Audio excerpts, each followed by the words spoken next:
앞에서 원달러 환율도 이제 1,370원대, 뭐 한때 1,400원까지 다녀왔고, 뭐 환율 이야기도 저희가 계속해서 이야기를 해드리고 있습니다만, 이게 돌고 돌고 돌아서 우리 부동산 시장에도 또 알게 모르게 또 큰 영향을 미칩니다. 또 최근도 아니죠. 부동산 프로젝트 파이낸싱, 부동산 PF 이 우려도 여전히 남아 있고요.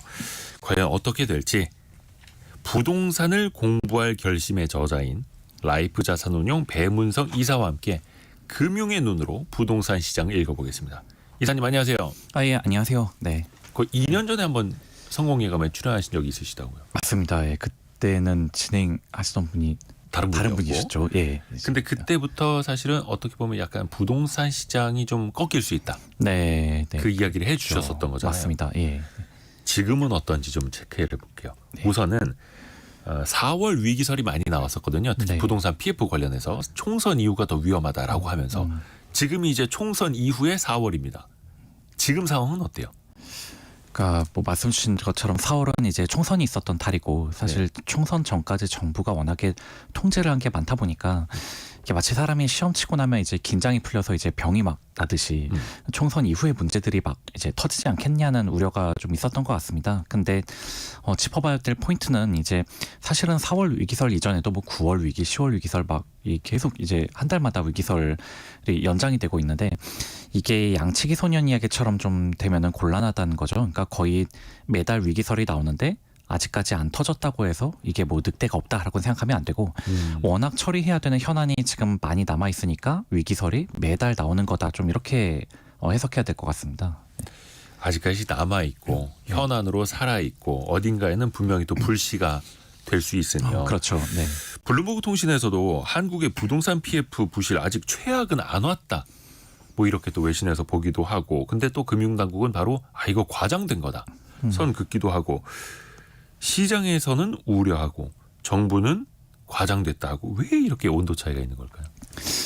일단은 좀 언론은 위기를 좀 부각시키는 면이 있고 또 정부는 안심시켜야 하는 각자의 역할을 좀 하고 있다고는 보고요. 네. 근데 그 기사 블룸버그 기사를 저도 봤는데 이제 부동산 PF 부실 규모를 111조 원이라고 이렇게 거기서 소개를 했거든요.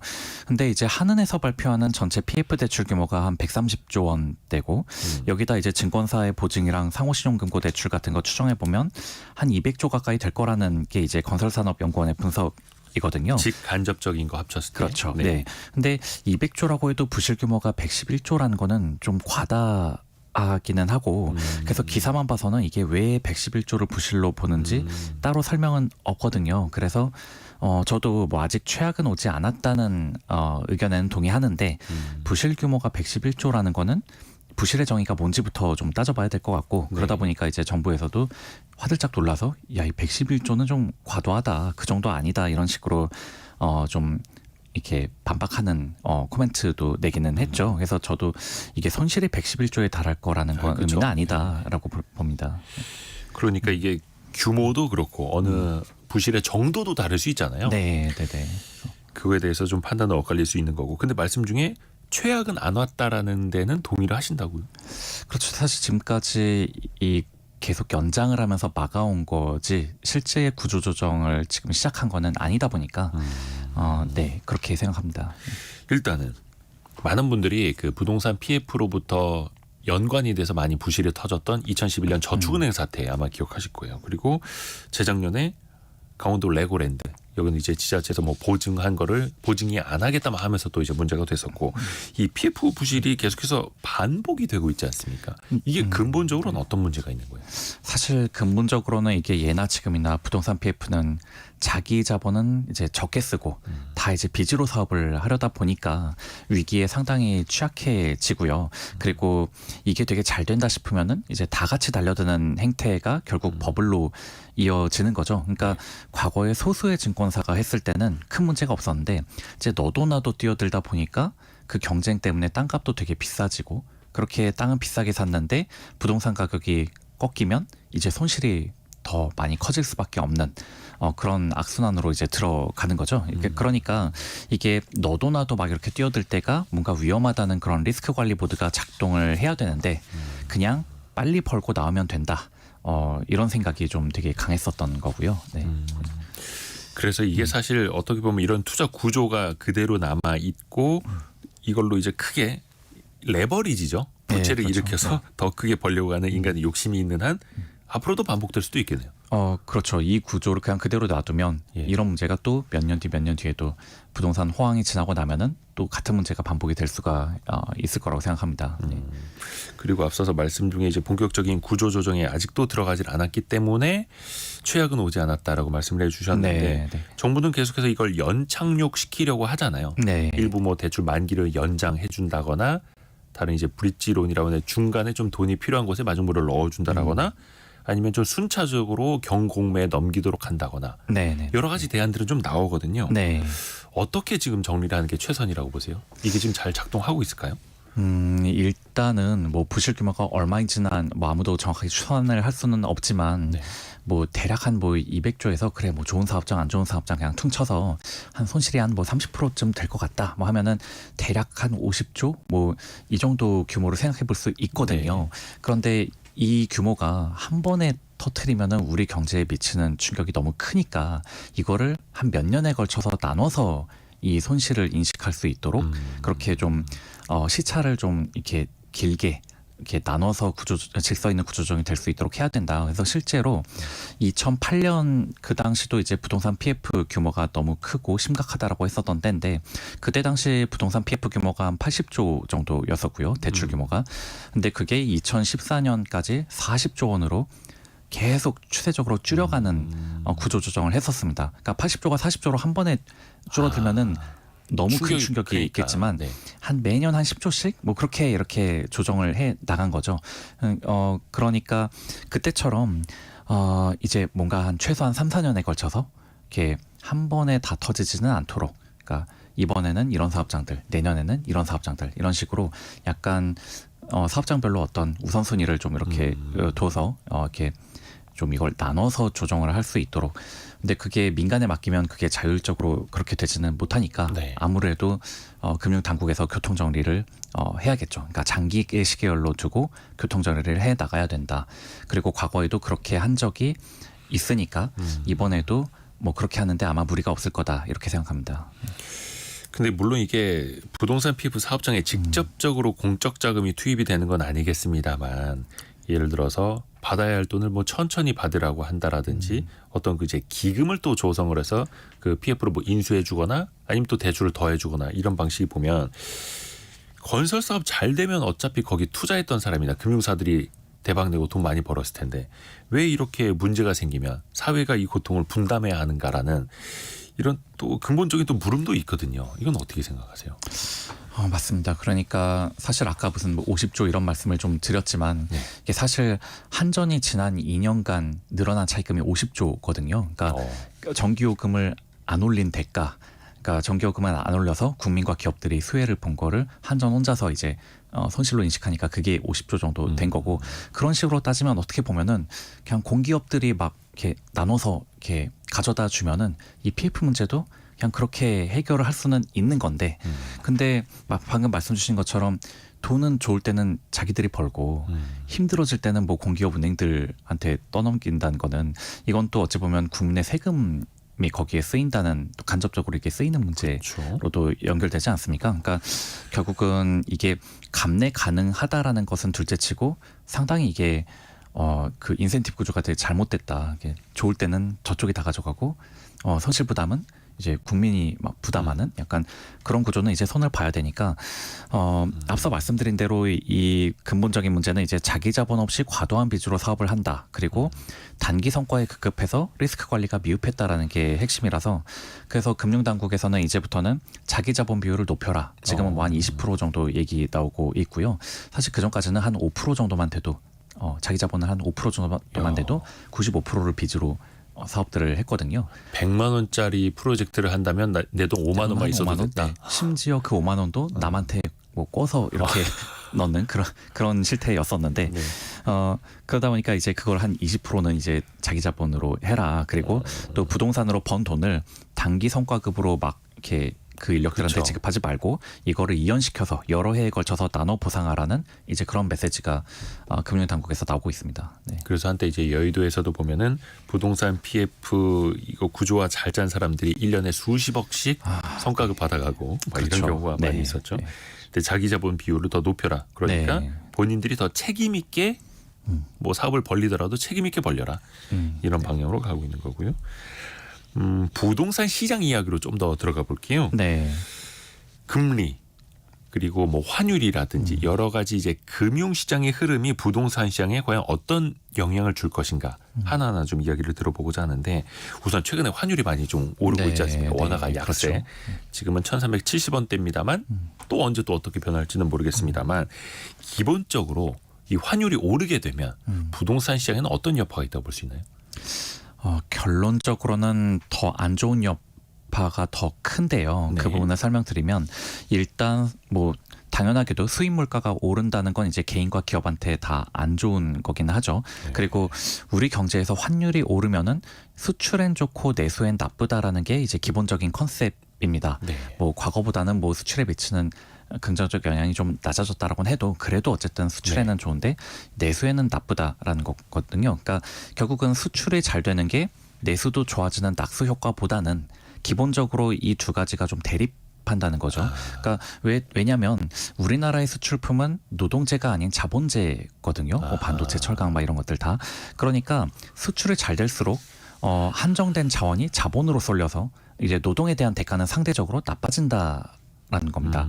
그리고 게다가 또 이제 금리는 이제 성장과 물가 보면서 이제 정하는 거잖아요. 네. 근데 내수는 안 좋은데 수출이 잘 돼서 성장률이 잘 나오면 한국은행에서도 이걸 금리를 인하할 어떤 명분이 되게 좀 안 생기는 거죠. 그래서 네. 그러면 내수는 너무 나빠서 금리를 낮춰주면 좋겠는데 네. 이 수출이 잘 되는 바람에 성장률이 높게 나와서 그냥 이제 내수는 금리를 힘들지만 내리기도 고금, 힘들고. 예, 그 내수는 버티기 힘든 수준으로 고금리가 좀 유지가 되는 그런 여파도 생각을 해봐야겠습니다. 그래서 종합해 보면 부동산은 기본적으로 내수 산업이고 그 수출 기업이 아닌 이제 개인들이 사는 거니까 네. 환율 상승은 부동산에 안 좋은 여파를 더 많이 미친다라는 거죠. 그러니까 우리 아파트를 뭐 사실 삼성전자가 반도체 많이 판다고 삼전이 아파트를 사는 게 아니라 네. 아파트는 이제 뭐 자영업자, 뭐 전문직, 뭐 금융, 건설 이런 데에 종사자분들이 이제 주로 사는 거잖아요. 그러니까 말씀드린 대로 환율이 높아지면 수출에 그만큼 좋은데 내수로의 낙수 효과는 뭔가 미미하고 내수의 안 좋은 효과든 직접적으로 생기면서 이제 대표적인 내수 산업인 부동산에도 역시 안 좋은 여파가 더 크다라는 겁니다. 최근에 나온 그 1분기 GDP만 봐도 깜짝 성장을 했는데 네네. 역시 뭐 수출이 많이 살아났기 때문에 그것도 반도체 수출이 좀 수출. 살아났기 네. 때문에 그 영향이 많았지 내수가 좋아져서 소비가 좋아져서 이것도 사실은 좀 물론 전보다는 좀 개선이 네. 되긴 했습니다만 그게 주 요인은 또 아니었고 네. 그러다 보니까 오늘 저희가 경제상식 퀴즈 정답도 GDP였는데 네. 네. GDP가 깜짝 성장했습니다라는 뉴스 나와도 저게 어느 나라 얘기인가 체감이 안 되는 거고요. 내수에서는 체감 잘 안 되고 그래서 그게 또 잘 나오다 보니까 지금 채권 시장에서도 시장 금리가 막 이제 다시 뛰어버린 이렇게 올라버리는 지금 효과로 바로 나오고 있거든요. 이렇게 되면 하느니 금리 인하를 더 못할 굉장히 거다. 늦추거나 더 못할 것 같다라는 그 두려움이 지금 반영이 되고 있는 거죠. 네. 근데 또 그 어려움은 우리네 자영업자 내수 소비로 먹고 사는 또 기업들이나 사람들이 또 더 힘겨워하는 거고요. 이걸 참 어떻게 풀어내야 될지. 근데 이제 부동산 시장으로 조금 더 집중을 좀 해보면 과거에도 원달러 환율이 치솟았던 시절 뭐 IMF 외환위기 상태나 2008년 글로벌 금융위기 때도 1,900원대, 1,500원대 막 이렇게 찍기도 하지 않았습니까? 환율이 막 그렇게 치솟게 되면 혹시 집값이 뭐 바로 충격을 받는지 좀 어떻게 시차를 두고 영향을 받는지 어떻게 됩니까 기간이? 사실 이제 예시로 들어주신 IMF나 2008년 글로벌 금융 위기는 그러니까 환율이 치솟았기 때문에 집값이 막 떨어졌다라기보다는 그러니까 환율이 치솟을 만큼 경제 전반에 너무 큰 충격이 왔기 때문에 마침 집값도 떨어지고 환율도 오르고 뭐 그게 그쵸. 즉각적으로 그렇게 같이 일어났다라고 봐야 할 것 같아요. 본질적인 문제. 그렇죠. 본질적인 문제는 그러한데 그러다 보니 IMF나 금융위기는 너무 특수한 사례고 이번에는 사실 이번의 문제는 이제 그 정도 일이 벌어지지 않았는데도 환율이 이렇게 막 지금 올랐다는 게 더 무서운 거거든요. 그렇죠. 그러니까 역대 한 4번밖에 안 됐다고 1,400원을 넘어선 게. 네, 그렇습니다. 그러니까 마치 그냥 IMF나 금융위기 때는 그냥 바로 물이 끓어버리니까 뜨거워 나온 거라면 지금은 뭔가 서서히 이제 물이 끓어가는 좀 그런 냄비 속에 지금 있는 느낌. 그러다 보니 달러 대비 우리나라 화폐 가치가 이게 계속 떨어져 간다라는 거를 지금 서서히 느끼고 있고 네. 그러다 보면은 이게 우리도 일본 같은 그런 장기 침체로 갈 수 있는 게 아닌가. 그리고 앞서 말씀드린 대로 환율이 오르는 것 자체가 내수에 좋지는 않은 거다 보니까 서서히 계속 그러니까 장기간의 어떤 침체로 흐르지 않을지 지금 그 부분이 좀 염려가 되고 있습니다. 네. 차라리 그냥 뜨거워하고 바로 이제 그리고 바로 찬물을 좀 식는다면, 부어서 좀 네. 식힐 수 있을 텐데 네. 그게 아니라 지금 서서히 오르고 있기 때문에 네. 그래서 뭔가 이게 그냥 구조적으로 우리가 모르는 뭔가가 있는 건가 안 좋은 게 서서히 반영되면서 어떻게 보면 이제 그 나라의 통화라는 게 그 나라의 경제 체질을 보여주는 그렇죠. 건데 네. 그 체질이 서서히 좀 허약해지는 것 아닌가 네. 네. 하는 맞습니다. 걱정이 사실은 더 큰 거고요. 혹시 그 부동산 시장을 놓고 봤을 때 환율이 한 이 정도 레벨 되면은 계속해서 이게 부담이 될 수밖에 없다. 그런 지점이 좀 있을까요?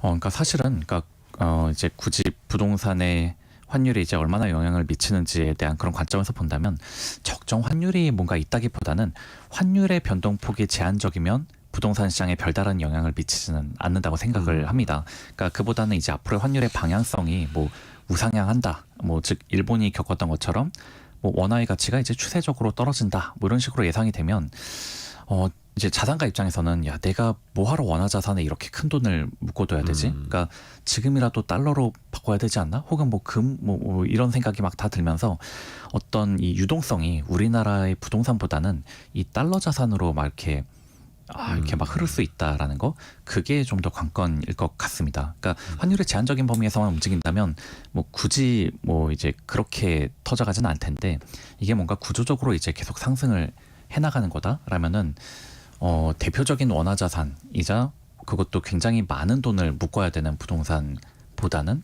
슬슬 뭔가 이제 나의 자산 포트폴리오를 달러로 해놔야 되지 않나 뭐 이렇게 경제 주체들의 생각이 크게 바뀔 수 있다는 거죠. 네. 달러로 이제 머니 무브, 네. 달러로 이동하는 현상이 생기면서 달러는 더 강세, 또 원화는 더 약세가 또 악순환에 빠질 수 있겠고요. 네. 그러니까 사실 네. 부동산 상승기 그러니까 였었던 지난 과거에 보면 환율은 굉장히 1,100원에서 안정적으로 움직였었죠. 아하. 그러다 보니 굳이 뭐 이렇게 환 차익을 노리기 위해 이 미국 자산 달러로 이렇게 바꾸고자 하는 수요가 있지는 않았는데 지금은 이제 정말 미국 주식, 미국 채권 이런 데로도 상당히 이제 가다 보니까. 예, 여유가 있는 분들은 그쪽으로 지금 막 이제 가고 있는 실정입니다. 네. 그러면 지금 1,370원 수준의 원달러 환율이면 부동산 시장 영향은 앞에서 말씀해 주신 것처럼 좀 더 부정적으로 봐야 하는 분위기일까요? 그렇죠. 일단은 아무래도 과거 우리에게 익숙했던 환율 때보다는 이렇게 올라온 것 자체가 그만큼 내수에 안 좋은 영향을 지금 미치게 되는 거니까 일단 그거로서 한 가지 안 좋은 영향 미치고 그 다음은 이제 아까 말씀드린 것처럼 이제 달러 자산으로 이제 좀 바꿔가야 한다라는 그런 위기감 그런 게 이제 2차적으로 안 좋은 여파라고 생각해야겠죠. 네. 그리고 앞에서 해주신 말씀 들어보면은 지금 뭐 수출이 또 좋아져서 GDP가 올라오고 있기 때문에 기준금리를 낮추기도 또 애매모호한 상황이고. 애매모호한 상황이 된 것. 네. 그러면 한국은행은 최근은 계속해서 이제 동결 기조로 가고 있지 않습니까? 네, 기준금리를 네. 3.5%로 네. 이 정도가 유지가 된다면 부동산 시장에는 이제 어떻게 작용이 될까요? 물론 이제 어느 정도 또 선반영이 됐을 수도 있을 텐데요. 네, 네. 사실은 그 미국도 이제 기준금리를 5.5%로 유지는 하지만 시장금리는 막 널뛰기를 하듯이 우리나라도 3.5%가 유지는 돼도 이 우리나라 국채금리가 널뛰기를 했거든요. 시장금리. 시장금리. 네. 그러니까 연초 같은 경우는 이 국채 뭐 3년, 뭐 10년 이런 장기 국채 금리가 3.2%까지도 내려갔는데 그거는 곧 조만간 금리 인하를 시작할 거다라는 기대를 먼저 반영을 했었는데 올해 초엔 그랬죠. 그렇죠. 근데 지금은 다시 3.5 위로 올라가 버렸거든요. 아닌 것 같네 이런 거죠. 그렇죠. 뭔가 지금 GDP도 생각보다 좀 잘 나왔고 미국 상황도 보니까 야 이거 금방 못 올리겠다 하다 못 보니. 내리겠다. 근데 이제 그렇죠. 금방 못 내리겠다 하니까. 근데 이게 통상 대출 금리는 기준금리에 딱 연동이 되는 게 아니라 이 시장금리에 연동이 되다 보니 예. 이거는 곧 대출 금리도 이제 조만간 다시 올라온 영향을 받아서 대출 금리도 다시 조금 올라올 수밖에 없다라는 것이고 지금 우리나라 집값이 대출 금리 굉장히 예민하게 이 주택 수요가 반응을 하고 있거든요. 네. 그래서 채권 시장에서 봤었던 그러니까 국채 금리가 막 내려오면 한두 달 뒤에 막 주택 수요가 막 살아나고 거래량이 다시 늘고, 근데 이게 다시 시장 금리가 올라가면은 다시 주택 수요가 막 꺾이면서 거래량이 확 줄고, 이런 패턴을 지금 지난 2년간 보였었고, 아하. 이게 역시나 연초에도 작년 11월부터 쫙 이제 시장 금리가 먼저 내려가니까 올 연초부터 슬슬 다시 이제 뭐 거래량이 는다, 뭐 특히 서울 상급지는 뭐 전고점을 막 다 간다, 회복했다, 뭐 이런 얘기들이 나왔지만, 요새 다시 또 이제 국채 금리가 오르는 거를 봐서는 한두 달 뒤에 요것도 다시 좀 꺾일 수 있다, 좀 이렇게 좀 예상을 하고 있습니다. 네. 금융시장의 그 시장 금리에 따라서 굉장히 부동산도 예민하게 반응을 하고 있고, 또 일단은 그 금리 자체가 또 어디로 갈지 모르겠고, 그러면 일단 지금 절대적인 금리 자체가 낮질 않으니 사람들이 자금을 동원을 해서 집을 사는 것도 좀 부담스러워하는 상황인 거는 현재까지는 맞고요. 네. 그러면 이런 흐름이 그럼 언제까지 이어질 거로 보시는 거예요? 이게 사실 과거의 수도권 부동산 하락기가 한 2010년에서 2013년, 예. 이때는 수도권 전반적으로 이제 집값이 계속 약세였었던 네. 시기인데요. 그때 당시 GDP 대비 가계부채가 80% 정도였거든요. 근데 지금은 한 100%니까 이게 가계가 체감하는 부채 부담은 그때보다 더욱 커진 상황이다. 그러다 보니 고금리가 지속이 될수록 이제 원리금 상환 부담이 높아서 그래서 내수 소비가 되게 안 좋을 수밖에 없고, 그리고 그 당시 2010년에서 2013년 그 부동산 하락기라고 할 때 그때 기준금리가 한 3.25%, 이제 높을 때가 3.25%였었거든요. 네. 지금과 상당히 좀 유사하죠. 그런 상황이다 보니까 사실 그렇게 지금 십수년 전과 비슷하게 좀 침체가 길어질 수밖에 없다라고 생각을 하고 있습니다. 그러니까 기준금리가 이렇게 3% 이상을 유지를 하는 한은 십수년 전에 봤었던 그렇게 좀 주택 수요가 장기간 좀 약세로 가는 그런 흐름을 좀 피할 수 없다. 예, 이렇게 보고 있는 거죠. 즉 잠깐 이제 금리가 조만간 빠르게 많이 내릴 거다라는 기대 때문에 이렇게 잠깐 이렇게 수요가 올라올 수는 있어도 그게 아니네를 몇 번 이렇게 확인하다 보면 그러면 이제 그냥 이 3% 이상의 금리가 장기화 되나 보다. 이제 이런 게 이제 어떤 시장 주체들에게 이제 반영이 되면 그러면 이제 주택 수요가 좀 쉽게 살아나기는 어려워지는 거죠. 네. 물론 뭐 공급이라든지 여러 가지 또 다른 변수도 있겠습니다만 그건 이제 뒷부분에 여쭤보기로 하고요. 네. 그러면 금리가 지금 빠르게 내려올 만한 상황도 아니고, 근데 어떤 전제를 바탕으로 좀 뭐 질문 드리기가 좀 그렇기는 한데, 네. 만약에 기준금리가 그럼 내려간다면 네. 그러면 부동산 시장 상황도 좀 개선될 수 있다라고 볼 수 있는 걸까요? 그 부분에 대해서는 일단 과거에 그 2012년 7월부터 2013년 5월까지 이제 거의 1년 사이에 기준금리를 3.25%에서 2.5%로 세 차례 낮춘 적이 있었거든요. 네. 그런데 요 시기에 수도권 집값은 계속 좀 그러니까 약세를 유지를 했었습니다. 그러니까 왜냐하면 말씀드린 대로 부동산 수요는 수출보다는 이제 내수와 밀접한데, 그 당시도 이제 중국 덕분에 수출은 잘 됐는데 내수 소비가 너무 안 좋았었고, 그래서 금리 3번 내리는 것 정도로는 내수가 막 이렇게 좋아지기는 어려웠던 거죠. 그것보다는 막 더 낮춰야 이제 내수가 좀 좋아지는. 그래서 실제로 2.5%까지 내리는 중에는 이 내수 소비 증가율이 이제 금리보다도 더 낮은 데 있었는데, 네. 금리를 거기서부터 이제 1.5%까지 쫙 낮추니까 그때부터 좀 이제 내수 소비도 좀 진작되면서 집값도 이렇게 막 반등을 하기 시작했었거든요. 그러니까 단순히 금리의 절대 레벨만 볼 게 아니라 내수 소비랑 비교를 해서 금리가 낮추긴 낮췄는데 여전히 내수 소비가 감당하기는 버거운 금리다라면은 집값이 막 상승하기는 어렵고, 뭔가 내수 소비를 진작할 수준으로 금리를 아주 많이 빠르게 낮춘다. 그렇다면은 이제 그때부터는 좀 이제 주택 수요로 이제 유동성이 충분히 흐를 수 있다. 뭐 이렇게 생각을 합니다. 네. 그러니까 수출 중심으로 개선되는 것보다 내수 소비가 좀 나아져야, 그리고 내수 소비도 개선이 되고 금리도 같이 내려와야 부동산 시장은 더 좋게 볼 수 있겠네요. 네, 그렇죠. 또 하나가 이제 전세 가격은 네. 그래도 좀 최근에 오름세라고 하더라고요. 네, 맞습니다. 예. 금리는 그러면 전세에는 어떻게 작용을 하는 겁니까? 일단 이 금리 말고도 지금 전세는 이 전세 시장의 하나의 큰 축인 지금 빌라가 전세 시장에서 문제가 되면서. 예, 퇴출이 된 게 이게 아파트 전세 가격을 좀 이제 밑에서부터 올리는 그런 역할도 하기는 했고, 근데 이제 금리 자체가 야 그러면 주택 매매 수요는 약간 거래량으로 보나 가격으로 보나 상대적으로 부진한데 전세는 웬만해서 지금 다 올랐지 않느냐, 이 부분에 대해서는 또 충분히 금리로 설명이 가능한데요. 예. 그러니까 인터넷 은행들 같은 경우는 원래는 중저신용자 대출을 늘리라고 이제 허가를 그렇죠. 내준 그런 곳들인데, 지금 인터넷 은행들이 야 중저신용자 대출을 더 늘렸다가는 부실만 더 확대될 지경에 이르니까 금융당국에 가서 이제 하소연을 한 거죠. 이 좀 다른 중저신용자 대출을 더 늘렸다간 큰일 날 것 같다. 그러니까 금융당국이 서로 합의가 된 게, 그러면 전세자금 대출을 안정적인 그쪽으로 활로를 좀 모색하자라는 게 서로 합의가 돼서 인터넷 은행들이 전세자금 대출 쪽으로 쫙, 여기는 워낙 안전한 대출이니까요. 심지어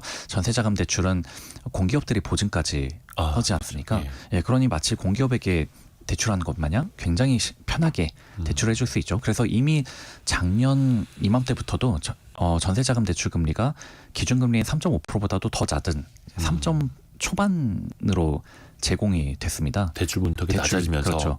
예, 대출 금리가 굉장히 낮아진 거죠. 그러니까 주담대 금리는 한 4% 이상에 있는데 이제 그러니까 인터넷 은행들 중심으로 전세자금 대출 금리는 3% 초반을 가버리니까 전세가가 이제 뛰는데 영향도 좋고, 그리고 한편으로는 또 이제 DSR 적용 의무를 생각해 보면은 전세자금 대출은 DSR에서도 제외가 되거든요. 네. 그러니까 전세자금 대출은 금리와 한도 측면에서 이제 주담대보다 지나치게 특혜가 지금 많아진 구조가 된 것도 뭔가 지금 집값과 전세가가 좀 따로 움직이는 그런 중요한 배경이라고 볼 수 있겠습니다.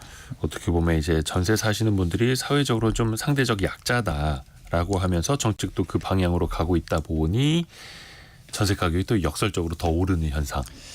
네. 이게 좀 역설적인 거긴 하네요. 한편으로 어떻게 보면은 이제 우리나라에서 부동산 경착륙을 막으려면 전세가를 받치는 게 주요하다라는 그런 정책적인 판단이 또 그것도 깔려 있을 수 있고요. 작동한 게 아닌가 싶긴 하고요. 예, 네네. 이 되게 사실 이제 부동산 시장이 거의 종합적으로 다 영향을 주고 받고 하는 것 맞습니다. 같아요. 진짜 종합적인 금융의 눈으로 봤을 때 네. 종합 예술 같은 그런 시장입니다. 네. 그러게요. 그래서 우리가 지금 금리 쪽 이야기를 좀 하고 있는데 금리도 높고, 그러니까 여러 자본 조달 비용도 높아지고 각종 원재료 가격도 오르고 인건비도 오르고 그러다 보니 아파트 공사비 올라가고. 네. 그렇죠. 당연히 분양가도 올라갈 수밖에 없는데 그렇게 되면은 그 청약에 도전하거나 청약을 받아놓고도 계약을 포기하거나 약간 이제 부동산 쪽으로도 이제 심리가 좀 많이 악화되고 있지 않습니까? 그렇습니다. 그러니까 말씀하신 대로 공사비가 분명히 많이 올랐고요. 그런데 최종 소비재는 이 원가를 전가시킬 수 있는 시장이 아니지 않습니까? 그러니까 즉 원가가 올랐다 한들 소비자가 그 가격에 살 여력이나 그런 그 마음이 없으면은 안 팔리는 거거든요. 뭐 평당 얼마 이상 뭐 계속 무한정 올릴 수는 없으니까요. 네, 그렇죠. 그러면 결국은 팔릴 수 있는 가격으로 할인을 해야 하고, 그러면 그만큼 건설사와 금융회사들의 이제 손실로 이어질 수밖에는 없는 거죠. 네. 그거에 대해서 조금 더 부연 설명을 드리자면, 네. 지금 공사비가 많이 오른 거는 이제 인건비 상승이 좀 주도를 했습니다. 뭐 예를 들어서 이제 레미콘 가격 많이 올랐다고 하는데 그 이면에도 레미콘의 원재료인 뭐 시멘트나 뭐 자갈 뭐 이런 게 막 많이 올랐다기보다는 이거를 운반하는 레미콘 기사분들의 인건비가 또 상당히 많이 좀 올랐거든요. 네. 또 이분들이 대타협을 이뤄서 이제 주말에는 일 안 하겠다. 하루에도 8시간만 일하겠다라고 하니까 예전 같으면 공사 현장에 주말에도 그냥 레미콘 불러서 막 이렇게 공정 진행하고 이런 게 막 마음대로 됐는데, 이제는 그런 것까지 이제 컨트롤이 안 되는 좀 그런 상황이 다 이제 비용의 상승으로 이어지고 있는 실정인 거죠. 공사 기간이 길어지고 또 금융 비용 더 커지고 이런 식으로. 뭔가 그런 식으로인 거죠. 예, 그러다 보니까 이게 인건비라는 게 그렇듯이 한 번 오른 공사비가 낮아지기 어려운 거는 사실입니다. 근데 생각해 보시면 이제 원가에서 공사비만큼이나 굉장히 큰 비중을 차지하는 거는 이제 토지비와 PF 이자 비용이거든요. 예. 그래서 이제 PF 구조 조정이 시작되면 앞서 말씀 주신 것처럼 이제 지금 굉장히 비싸게 샀던 토지들이 경공매로 나와서 이게 이제 땅값이 낮아지고 그러면 그 덕분에 원가 부담이 낮아져서 이제 다시 공급을 원활하게 할 수가 있게 되는 겁니다. 그래서 정부에서도 약간 그런 차원에서 이제 경공매를 좀 중심으로 좀 PF 구조 조정을 지금 도모하고 있는 거고요. 예. 그러면은 많이 치솟았던 땅값이 어느 정도 네. 한 번은 좀 쿨다운 되도록 그렇죠. 조금 네. 냉각이 되도록 그 시기를 좀 거쳐야 되는데 뭐 사실 그게 또 한두 달 내에 되는 것도 아니고 네, 시간은 네. 좀 많이 필요하겠네요. 예, 네.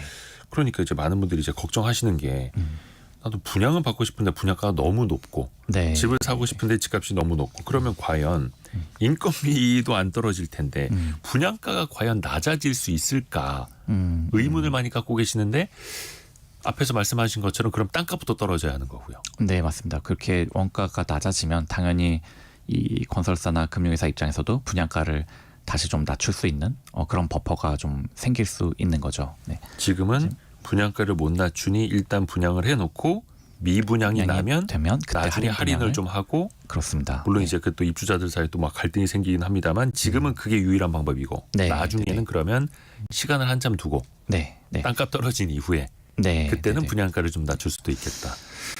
지금의 상황이 사실은 우리가 앞서 PF 문제 얘기를 했는데 부동산 PF 규모가 이렇게 많다는 것은 그 자체로 예정 분양 물량은 사실 대기 물량은 많다라는 의미거든요. 네. 그런데 이제 작년이 워낙 부동산 시장이 좀 안 좋으니까 대부분 한 1만 세대, 2만 세대쯤 연간 그 정도 분양을 하던 그러니까 상위 건설사들이 작년에는 한 3, 4천 세대밖에 분양을 안 했습니다. 그래서 올해는 그 건설사들이 이제는 이렇게 계속 분양을 적게 할 수는 없고 다시 1, 2만 세대 분양을 하겠다라고 발표를 하고 있거든요.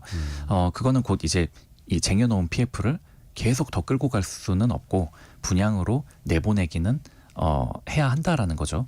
게다가 이제 작년에 3, 4천 세대밖에 분양을 안 한 것도 이 내막을 들어보니까 그나마 제일 좋은 현장들을 작년에 곶감 빼먹듯이 분양을 한 거고 그렇죠. 먼저 남아- 사업성 나오는 것부터 분양을 그렇죠, 했겠죠. 했겠죠. 그러다 보니 지금은 좀 더 안 좋은 현장들이 남아 있어서 안 좋은 현장들이 이제는 앞으로 계속 분양이 될 텐데 그러면 어쩔 수 없이 이제 미분양이 오르는 과정부터 거칠 수밖에 없는 거고 우리가 미분양이 작년에 크게 오르지 않은 이유는 그만큼 좋은 사업장 위주로 굉장히 적게 분양을 했기 때문이고 올해부터는 이제 남아 있는 좀 안 좋은 분양 사업장들을 네. 이제 또 많이 분양을 할 수밖에 없는 상황에 접어들다 보니까 이제 미분양이 먼저 드러나는 그런 이제 절차를 밟게 될 것 같습니다. 그러면 미분양은 결국은 이걸 현금화를 하긴 해야 되니까 할인 분양을 당연히 들어가야 될 거고요. 그러다 보면은 새 집의 가격이 할인 분양된 가격 저 가격이야 싶으면 이제 다른 사람들 보기에도 이제 그러면 굳이 구축을 뭐 저거보다 높은 가격에 살 필요 있을까 이런 식으로 뭔가 좀 판단이 시장이 돌아가는 거죠. 그렇죠. 시장이 그런 식으로 뭔가 가격 조정에 영향을 미치는 방식으로 돌아가게 되는 거죠. 일단은 묶어두고 계속해서 금융 비용만 발생하느니 네. 괜찮은 사업장부터 빨리빨리 분양을 하고 그렇죠. 근데 네. 거기는 비싸든 아니면 적정하든 시장이 또 판단을 해서 완전 분양이나 아니면 이제 미분양이나 이제 네. 판가름이 될 테고 근데 시세를 두고는 상대적으로 입지가 좋지 않은 곳이 이제 분양에 나오면 미분양이 좀 늘어날 가능성은 좀 염두에 둬야 되는 거예요. 그건 염두에 둬야 되고, 예, 네. 그것도 이제 시간은 또 꽤 걸릴 테고요. 꽤 걸릴 테고요. 예. 네. 그리고 또 하나 걱정되는 게 지금 당장 분양이 또 많지 않기 때문에 2, 3년 뒤에 이제 공급 대란이 오지 않겠는가라는 염려가 좀 높잖아요. 네. 거기에 네, 대해서는 어떻게 생각하세요?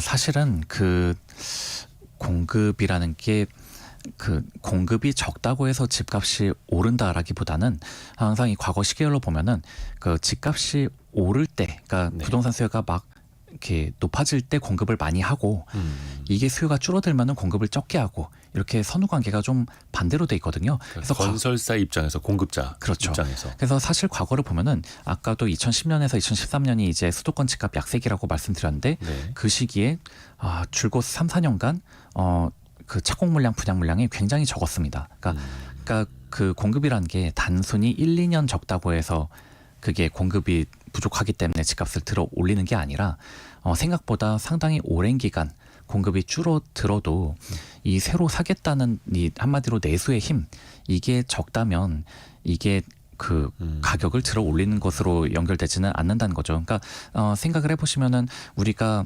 여유가 많을 때 누구나 지금 그 더 비싸고 좋은 신차를 사고 싶지만 내 형편이 안 되면 그냥 중고차 사듯이. 그냥 기존의 차를 그냥 더 모는 결정을 하지 않습니까? 네네네. 그렇듯이 굳이 새 집을 사야 하나라는 것도, 그러니까 분양 물량이라는 건 결국 새 집의 공급인데, 내가 그만한 돈이 없고 형편이 안 된다면 굳이 막 새 집을 이렇게 사야 한다? 누구나 새 집을 내서 살고 싶지만 거기에 대한 비용이 너무 크게 든다. 그리고 내가 그 형편이 안 된다라고 하면은 그 수요 자체가 굉장히 약해짐으로 인해서 공급이 줄어든다고 해서 이 수요를 진작시키는 방향으로 흐르는 거는 아니고, 이 수요 자체가 구조적으로 강해져야 그래야 이제 그 공급 부족이라는 것을 느끼고 가격이 오르는 거다. 좀 이렇게 봐야 될 것 같습니다. 수요와 공급 양측을 다 봐야 되는 거고, 신규 주택만 또 공급이 아니고 뭐 이제 구축을 내놓으시는 분들도 그렇죠. 또 그런 계실 것도 이제 테니까 네. 종합적으로 봐야죠. 네. 그러면 이제 그런 생각도 하게 됩니다.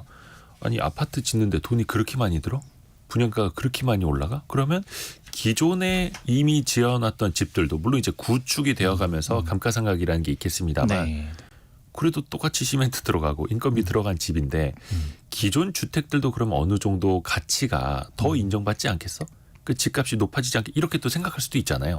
어떻습니까? 지금 뭔가 그런 두려움이 약간 특히 서울 내한정에서 보면은 좀 신축 쪽이 지금 먼저 이게 뭔가 회복이 되고 그쪽으로 좀 수요가 그러니까 지은 지 얼마 안 된 아파트부터 가격이 먼저 회복이 되는. 약간 그런 모습으로 좀 가고 있는 것 같기는 합니다. 근데 이게 참 이 선후 관계가 참 재밌는 것은 사실은 그동안 우리나라 집값을 받쳐준 거는 이제 구축의 가격이 이렇게 감가상각을 충분히 받지 않았기 때문이라고도 볼 수 있거든요. 즉 이게 그냥 재건축 해버리면 내가 뭐 큰 돈 들이지 않고도 새 집으로 바뀌는데 그런 이유에서 사실 그동안 장기선 충당금 같은 것도 굉장히 적게 지불을 하고, 그러니까 집이 노후화되는 거를 그냥 방치하고 노후화된 집을 새 집으로 바꾸는데 별로 큰 비용을 들이지 않고 가능했었다는 말이죠.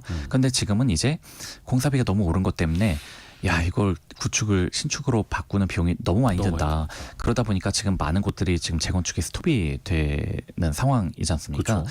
그렇다면은 이제 어떻게 보면은 구축에 대한 가격은 그냥 감가상각을 좀 더 적극적으로 반영을 하고, 그러니까 그런 쪽으로 이제 생각이 전환이 돼야 되는 거죠. 과거에는 5층짜리 집을 뭐 막 많이 올리고 할 때는 내 돈 안 들이고도 막 새 집으로 얻었지만 이제는 그런 세상이 아니다. 그렇다면은 구축에 대한 감가상각 좀 더 적극적으로 해야겠고, 장기수선 충당금도 좀 더 이제 부담을 집주인들이 많이 해야 되겠고, 실제로 일본 같은 경우는 장기수선 충당금이 거의 월 관리비 이상으로 부담을 한다고 합니다. 그러다 보니 일본 사람들이 굳이 다주택자가 되기를 원치는 않는 게, 이 주택 보유 비용이 가지고 있으면 감가상각 당해. 그리고 장기선 충당금도 그렇게 많이 내야 돼. 그러니까 뭐하러 그냥 내가 사는 집, 심지어 집도 사는 게 아니라 막 월세를 살려고들 하고, 이런 게 다 이제 일본에서 한번 우리가 목도를 한 부분인데, 이 공사비가 이렇게 오른 효과가 상당히 어떻게 보면은 그런 일본의 전례를 따라갈 수도 있는 약간 그런 빌미를 좀 제공을 하고 있다는 거죠. 보유 비용만 커질 수 있고, 그렇다 보면 이제 말씀 들어보면 좀 구축, 그것도 막 20년 넘어가는 30년 넘어가는 집들보다 신축이 먼저 더 가격 회복을 하고, 신축과 구축 사이에 또 양극화가 더 발생할 수도 있겠고요. 그렇습니다. 그러니까 사실 집을 지금 내가 꼭 필요하지 않더라도 사놔야 된다라고들 달려가는 이유는, 집값이란 거는 이게 어차피 감가상각보다는, 그러니까 한마디로 구축이 되더라도 집값이 잘 안 떨어진다라는 그런 믿음이 있을 때 먼저 사겠다고들 하는 거거든요. 근데 만약에 샀는데 감가상각 당하고 유지비도 많이 든다라면은 굳이 내가 일찍 사야 하나? 막 여기에 대해서도 좀 더 판단이 달라질 수 있겠죠. 그리고 마지막으로 끝내기 전에 그러면 우리가 이제 금융 관련된 여러 가지 지표도 이야기를 했는데, 앞으로 내 집 마련하고 싶다라거나 이런 분들을 위해서 이런 신호가 나타나면, 혹은 이런 지표들이 좀 변화가 되면 이런 것들은 조금 뭐 매매 고려해 볼 만하다. 어떤 것들을 좀 정리해 주실 수 있을까요? 전 굳이 한 가지만 찝는다면, 지금 사실 언제 사야 되냐를 이제 그걸 묻는다면, 사실 지금은 주거 가치라는 것 자체는 이제 전세라는 걸로 우리가 누리고 있지 않습니까? 근데 이제 소유에 대한 거는 이제 집값으로 되는데, 이제 지금 아직 집값이 전세가보다 지금 2배 정도가 되는 상황이다 보니까 서울과 일부 수도권의 한정에서 보면요. 그래서 그렇게 따지면 지금 여전히 그 소유에 드는 비용이 실주거보다 좀 지나치게 높다. 이게 어느 정도 좀 더 전세가가 올라서 전세가율이 좀 더 이게 많이 오르는, 과거 같은 경우는 딱 그게 한 7, 80%쯤 됐을 때 좀 그때부터는 다시 이제 집값이 좀 오르는 그런 형국으로 갔었거든요. 그러다 보니까 아직은 과거 장기 평균으로 봤을 때 전세가율이 아직 좀 낮은 상황이다. 좀 그렇게로 생각이 되고, 그리고 한 10여 년 전인 2015, 16년에는 서울 아파트 가격이 지금의 절반도 안 되었었고, 네.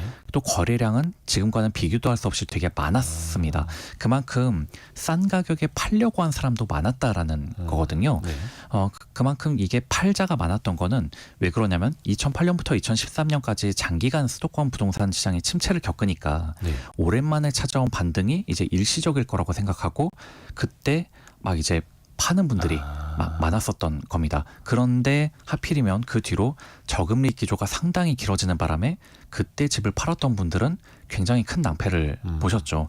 근데 지금의 상황을 10년 전과는 완전히 반대의 내러티브로 상상을 해보면요. 네. 자, 장기간 수도권 부동산 시장은 호황이었고, 그래서 하락을 일시적이라고 생각하고 이렇게 막 샀다가는 생각보다 고금리 기조가 길어지는 바람에 오히려 집을 막 이 기회다라고 샀던 사람이 낭패를 볼 수도 있다. 그러니까 10년 전과는 지금 내러티브가 그때랑 완전히 또 다르다. 반대로 지금 가는 거죠. 그러니까 결국은 10년 전에는 이제 고금리가 장기화된 거를 예측 못한 게 낭패였다면, 이제는 이제 고금리가 장기화되는 것을 간과한다면 역으로 너무 빨리 사는 게 낭패가 될 수 있다. 네, 그렇게 보시면 되겠습니다. 저희가 시간이 많이 네. 지났습니다만 예. 원체 중요한 이야기여서 제가 끊지를 못했습니다.